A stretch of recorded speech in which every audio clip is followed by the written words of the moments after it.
La plante repose dans un sol qui repousse activement l'eau au lieu de l'absorber. Le sol semble bon, mais il se comporte comme du plastique sous un ruisseau. Les scientifiques ont un nom pour ce phénomène, et cela ne devrait jamais se produire dans la nature. Cependant, on le retrouve désormais dans des millions de jardins à travers le monde. La raison trouve ses racines dans la manière dont les terres modernes sont produites et vendues. Des écosystèmes entiers sont détruits avant même que le sac n'atteigne les rayons du magasin. Ce qui reste n'est pas de la terre, mais un environnement stérile incapable de supporter la vie. Cet échec fait tomber les jardiniers dans un cycle de dépendance dont ils ne s'aperçoivent jamais. Mais caché dans les restes de cuisine courants, une méthode pourrait inverser ces dégâts. Et une fois que vous comprenez cela, votre vision du sol, de la nourriture et de la vie elle-même change. Entrez dans n'importe quelle quincaillerie un samedi matin. Le rayon jardin est rempli jusqu'au plafond de sacs aux couleurs vives, terreau premium, terreau professionnel. L'emballage promet des résultats luxuriants. Le prix suggère la qualité. Mais ce qu'il y a réellement à l'intérieur de ces sacs raconte une histoire complètement différente. Pour respecter les réglementations de sécurité agricole et produire un produit uniforme et sans mauvaises herbes, les fabricants de terreaux commerciaux soumettent leur mélange à un traitement extrême. Les matières premières sont soumises à des protocoles de stérilisation agressifs utilisant une chaleur intense et un traitement chimique. Des chercheurs de l'Université d'État du Colorado ont démontré qu'une température soutenue de 80 à 100 degrés Celsius est nécessaire pour tuer tous les virus et graines de mauvaises herbes résistants à la chaleur. Ce processus fait exactement ce pourquoi il est conçu. Chaque agent pathogène meurt. Chaque graine de mauvaise herbe est neutralisée. Mais voici la partie que le sac ne mentionne pas. Tous les organismes bénéfiques meurent également. Les bactéries fixatrices d'azote ont disparu. Les champignons mycorhiziens qui s'associent aux racines des plantes depuis 400 millions d'années ont été anéantis. Le réseau alimentaire microscopique que la nature a mis des siècles à créer a été complètement détruit. Ce qui reste est une éponge inerte et stérile. D'un point de vue biologique, il s'agit d'un désert conditionné dans un sac plastique. L'histoire d'origine commence en 1908 dans un laboratoire allemand avec une percée scientifique qui a véritablement changé la trajectoire de la civilisation humaine. Deux brillants chimistes ont découvert comment extraire l'azote directement de l'atmosphère et le transformer en ammoniac synthétique. Cet ammoniac est devenu la base des engrais modernes. Et sans aucun doute, cette seule invention a permis d'éviter une famine massive au XXe siècle. Des milliards de personnes sont aujourd'hui en vie grâce à lui. Mais tout outil puissant a un coût caché. Et le coût des engrais azotés synthétiques se manifeste lentement, discrètement, sous terre, là où la plupart des gens ne regardent jamais. Lorsque des sels minéraux synthétiques concentrés sont introduits dans la terre du jardin, les plantes réagissent immédiatement. La croissance augmente fortement. Les feuilles verdissent rapidement. Cela ressemble à un succès, mais cette poussée rapide est trompeuse. C'est l'équivalent biologique du remplacement d'un repas équilibré par une ruée vers le sucre. La plante pousse rapidement, mais la croissance est douce, forcée et dépendante de la prochaine application. Pendant ce temps, sous la surface, ces sels chimiques agressifs détruisent le fragile écosystème du sol. Les colonies bactériennes sensibles qui maintiennent ensemble les particules du sol, celles qui produisent de la colle naturelle, ne peuvent pas survivre à l'assaut chimique. Aujourd'hui, le marché mondial des engrais synthétiques génère plus de 70 milliards de dollars par an. Une petite poignée de sociétés multinationales contrôle la part du lion du marché. Tout le monde connaît Charles Darwin grâce à sa théorie de l'évolution. Les pinsons des Galapagos, le voyage sur le Beagle. Ces histoires sont enseignées dans toutes les écoles. Mais très peu de gens savent que Darwin lui-même considérait son œuvre scientifique la plus importante. Il ne s'agissait pas de pinsons, il s'agissait de vers. En 1881, à la toute fin de sa vie, Darwin publie une étude minutieuse. Il a passé des décennies à observer les vers de terre dans son propre jardin, à les compter, à mesurer leur production, à les regarder digérer les feuilles mortes. Il appelait les vers de terre les intestins de la terre et il le pensait littéralement. Ils constituent le système digestif d'un sol sain. Les vers de terre aèrent le sol compacté. Ils créent des canaux de drainage. Leurs excréments contiennent 5 fois plus d'azote, 7 fois plus de phosphore et 11 fois plus de potassium que le sol environnant. Là où les vers de terre prospèrent, les plantes prospèrent. Pensez-y. À quand remonte la dernière fois qu'un ver de terre sain et gras est apparu dans un sac de terreau acheté en magasin? La réponse est presque toujours jamais. La raison est simple. Les vers de terre ne mangent pas la terre. Ils mangent des micro-organismes qui vivent de la terre. Dans un sol stérilisé et traité chimiquement, il n'y a rien à manger. Dans les années 1980, sur l'île subtropicale d'Okinawa, un chercheur nommé Dr Teruo Iga était aux prises avec un problème qui s'aggravait depuis des décennies. L'agriculture chimique a produit des rendements impressionnants à court terme, mais les dommages à long terme sur la santé des sols sont devenus impossibles à ignorer. Le docteur Iga a commencé à poser une question radicale. Et si, au lieu de nourrir directement les plantes avec des produits chimiques synthétiques, nous nous concentrions sur l'alimentation du sol? Plus précisément, nourrir les organismes microscopiques qui maintiennent le sol en vie. Il a commencé à isoler des micro-organismes bénéfiques d'origine naturelle, dont beaucoup étaient collectés sur quelque chose d'aussi commun que la surface de grains de riz non lavés. Au centre de ces équipes microbiennes se trouvait une superstar particulière, les lactobacilles. Ce nom peut paraître clinique, mais il n'a rien d'exotique. Les lactobacillus sont exactement le même groupe de bonnes bactéries sur lesquelles les gens comptent depuis des milliers d'années. Chaque cuillère de yaourt, chaque morceau de levain, chaque fourchette de choucroute, les lactobacilles fonctionnent. Ce que le docteur Iga et les chercheurs ultérieurs ont découvert était remarquable. Lorsque ces bactéries lactiques sont introduites dans un sol appauvri, elles fonctionnent comme un puissant probiotique pour le sol. Ils suppriment les agents pathogènes et les surpassent.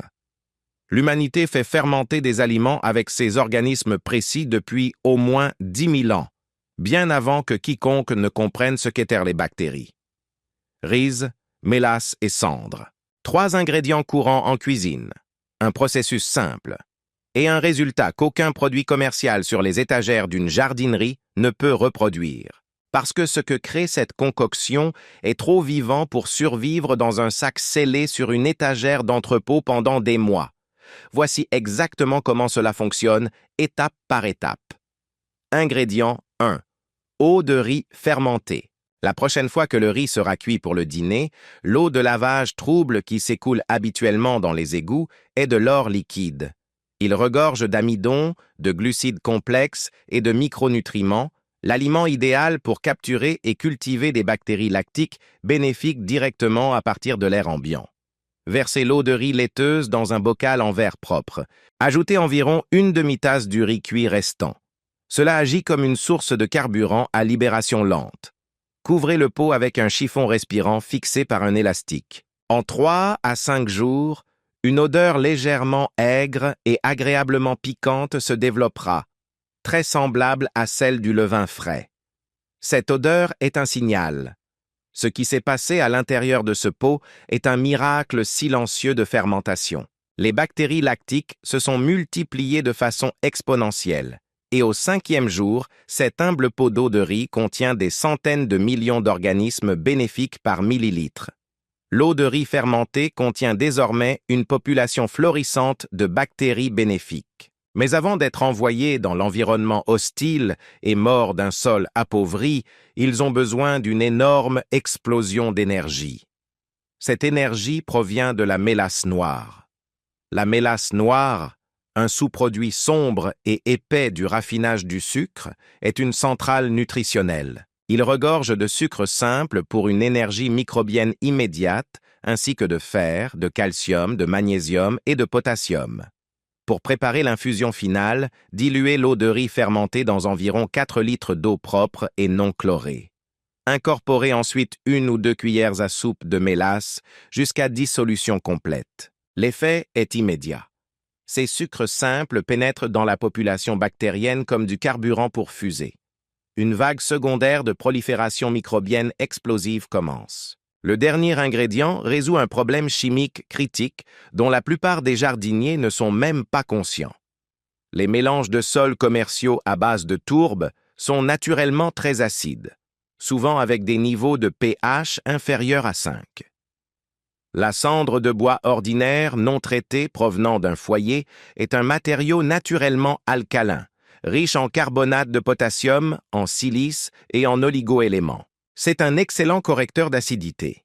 L'ajout d'environ un quart de tasse de cendre de bois pur au mélange de mélasse et d'eau de riz crée une réaction contrôlée. Les acides organiques neutralisent la dure alcalinité des cendres brutes. Le soir est le moment idéal pour utiliser cette décoction. Le soleil s'est couché, l'évaporation diminue et les températures plus fraîches donnent aux microbes une meilleure chance de prendre pied avant la chaleur du lendemain. Versez lentement et généreusement l'infusion diluée sur la surface d'un sol fatigué et compacté. Plante en pot, plate-bande surélevée, parcelle de jardin négligé. L'objectif est une saturation complète, pas un léger aspersion. Le sol doit être visuellement complètement humide. Alors partez, allez au lit, que le quart de nuit commence. C'est ce qui se passe dans le noir quand personne ne nous regarde. Un sol stérile et compacté est hydrophobe. Ses surfaces sont recouvertes de résidus minéraux séchés qui repoussent l'eau. Mais les tensioactifs microbiens contenus dans cette concoction détruisent cette tension superficielle. Le liquide pénètre dans les pores microscopiques qui ont été scellés pendant des mois, voire des années. Au cours des 12 à 18 heures suivantes, des milliards de bactéries lactiques entrent dans leur phase de colonisation. Ils se propagent à travers les particules du sol, s'attachent à la surface des racines et commencent à former des biofilms. Alors quelque chose d'encore plus merveilleux commence. Les bactéries nouvellement établies entament un partenariat avec des champignons mycorhiziens indigènes déjà dormants dans le sol. Ensemble, ils tissent un réseau souterrain de fils filamenteux. Ce réseau fongique peut multiplier par 100 la portée effective du système racinaire d'une plante. Il fonctionne comme un système souterrain d'échange de ressources. Ce qui se passe dans un pot de jardin reflète ce qui se passe à l'échelle mondiale, et un récent exemple dévastateur prouve à quel point les enjeux sont réels. En 1921, le gouvernement sri-lankais a pris une décision dramatique. Motivé par des objectifs environnementaux, le pays a mis en place une interdiction soudaine, totale et instantanée de toutes les importations d'engrais chimiques de synthèse. Les agriculteurs de toute l'île ont reçu l'ordre de passer immédiatement aux méthodes biologiques. L'intention était noble. L'exécution fut désastreuse. Des décennies d'agriculture chimique de synthèse ont épuisé biologiquement les sols agricoles du Sri Lanka. La vie microbienne dont dépend l'agriculture biologique, bactéries, champignons, population de vers de terre, a été systématiquement détruite par des années d'attaques chimiques. Le sol dépendait essentiellement des engrais de synthèse. Et lorsque les approvisionnements ont été coupés du jour au lendemain, sans plan de transition biologique, les sols n'ont tout simplement pas pu nourrir les cultures. Les rendements du riz ont chuté de 20%. La production de thé a fortement chuté. Les récoltes de légumes se sont effondrées dans tout le pays. La crise agricole s'est transformée en pénuries alimentaires, en hausse de prix et finalement en une grave instabilité économique et politique. L'industrie des engrais a cité le Sri Lanka comme preuve de son argument central. Le monde ne peut pas se nourrir sans produits chimiques synthétiques. Mais la véritable leçon est plus subtile. L'échec du Sri Lanka n'est pas dû à l'inefficacité des méthodes biologiques. L'échec était qu'un système biologique mort devait fonctionner du jour au lendemain sans avoir été restauré au préalable. Voilà donc à quoi cela se résume. Un pot d'eau de riz, une cuillerée de mélasse, une pincée de cendre de bois, 3 choses qui ne coûtent presque rien, combinées dans une concoction qui fait ce qu'aucun sac d'engrais synthétique n'a jamais fait.